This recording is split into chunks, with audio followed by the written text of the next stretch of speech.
Welcome to session 3 of chapter Alkenes. In this session, we shall discuss peroxide effect with mechanism and reactions of alkenes, that is 3 reactions: oxidation with acidic KMnO4, lead tetraacetate and Bayer's reagent. Before looking into peroxide effect, let us just recall what we have seen in session 2. We have discussed addition of HBr to propene, and we have also seen Markovnikov's rule. Okay, so in addition of HBr to propene, we have seen that secondary carbocations are more stable, hence they are going to form major product as 2-bromopropane. I have even told you this is an electrophilic addition reaction. So this addition reaction occurs in 2 steps. First step, addition of electrophile. Second step, addition of nucleophile. Okay, this is from your previous session. In this session, we are going to see what happens if you just add a little bit of peroxide. So, in presence of benzoyl peroxide, we are going to carry out this addition reaction of HBr to propene. See here, when you add benzoyl peroxide, addition reaction itself occurs, but the addition reaction will be anti to Markovnikov's rule. Recall what Markovnikov's rule told. In an addition of an unsymmetrical reagent to an unsymmetrical alkene, negative part of the addendum goes to carbon atom with least number of hydrogen atoms. That was Markovnikov's rule, and this was the major product, 2-bromopropane. When you add a little bit of peroxide, we are going to get 1-bromopropane as the major product, not 2-bromopropane. What happens? What is the reaction mechanism which occurs is important, and we shall see that. So the reaction follows a free radical chain mechanism. It is as follows. Okay, you are going to add benz peroxide. So this is benzoyl peroxide. So when you add benzoyl peroxide here, homolysis occurs. Homolysis. Recall, homolysis of a bond gives free radicals. So single-headed arrow mark you have to show here. It is going to cut this bond, create oxygen free radical. Okay, this free radical. This free radical will again react here, and single electron will be transferred on C6H5. One more electron will be transferred in between carbon and oxygen, and there is one electron here will come here, generating carbon dioxide, which is neutral, and we are going to get a free radical which is C6H5. Remember, wherever you're going to show arrow marks in free radical reaction, it should be single-headed arrow mark. Okay. Now, next, this is step 1. Okay, step 1, which is generation of free radical. Next step is propagation. Okay, propagation. So, see here, this which is generated will generate a new free radical. When it reacts with HBr, it is going to generate a new free radical. You get C6H5, C6H5, and we are going to get Br free radical. Br free radical, bromine free radical. This whole thing is called as initiation.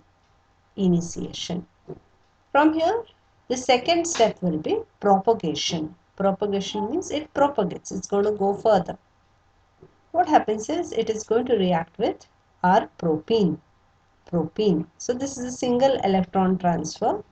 So one electron comes in between this carbon atom and one electron comes here. So remember, this is carbon number 1, 2 and 3. If bromine goes to carbon number 1, we will have this particular free radical generated. if bromine goes to carbon number 2, we will have this particular free radical generated. Okay, this is gonna happen. When you look at the free radical here and here, this free radical has only one more alkyl substituent, hence this is primary free radical. This free radical has two alkyl substituents, so it is secondary free radical. Recall, free radical stability is similar to that of carbocation stability. In carbocation, you have tertiary more stable than secondary, secondary more stable than primary. In similar fashion, when it comes to free radicals, tertiary free radicals are more stable compared to secondary and secondary more stable compared to primary. When you look at these two particular free radicals, this is primary and this is secondary. So, secondary is more stable. This secondary free radical will later on react with another molecule of HBr, giving us the product, which is 1-bromopropane. So 1-bromopropane becomes the major product. Okay. And from here on, there will be termination steps. This is a one termination step. The next one, Br may combine to give you Br2, or BRH may combine to give you BHBr. All those things are going to happen. In free radical addition reactions, you have to remember there are three steps: initiation, propagation, and termination. This is initiation step. These two are initiation steps. This is propagation step, and this is termination step. So three steps. Okay, I hope you understood this. Hence, see here, when you had a reaction in absence of peroxide, we got 2-bromopropane. It followed Markovnikov's rule. When you added a little bit of benzyl peroxide, you got 1-bromopropane. This is anti-Markovni addition. This is called as peroxide effect, or it is also called as Karash effect. Karash effect. So, the reaction changes in presence or absence of peroxides. Next, let us see some reactions of alkenes. Okay, alkenes.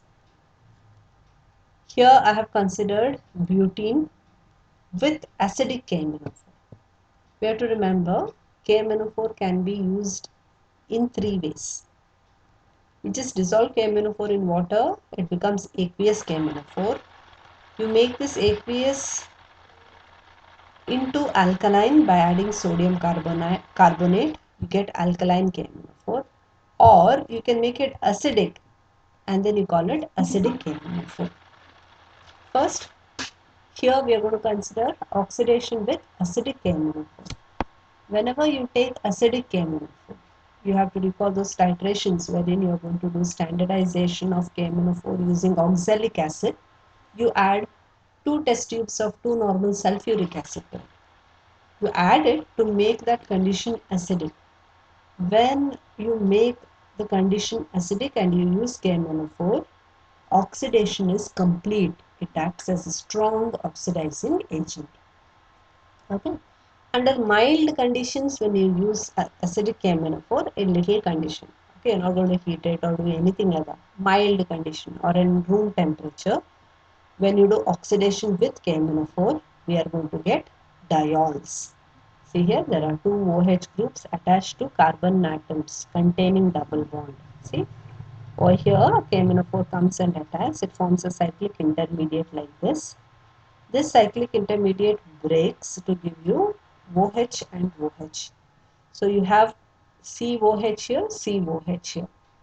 So you have OH on two different carbon atoms, hence they are called as vicinal diols. So first, a colorless reactant, we have purple colored KMnO4 solution. It becomes colorless and KMnO4 will be turned into manganese dioxide, which is a brown precipitate, and you have a colorless organic product which is alcohol. In this case, we have taken butene, butadiene, and we have obtained butane 2,3-diol. This is under mild conditions, room temperature. What will happen when you heat it? When you just heat it, complete oxidation occurs. Okay, complete oxidation occurs. So we are going to get acids. Okay, this bond is going to break and you're going to get acid. Acid with less number of carbon atoms compared to the starting material. So we get, see here, these are two acids. Okay.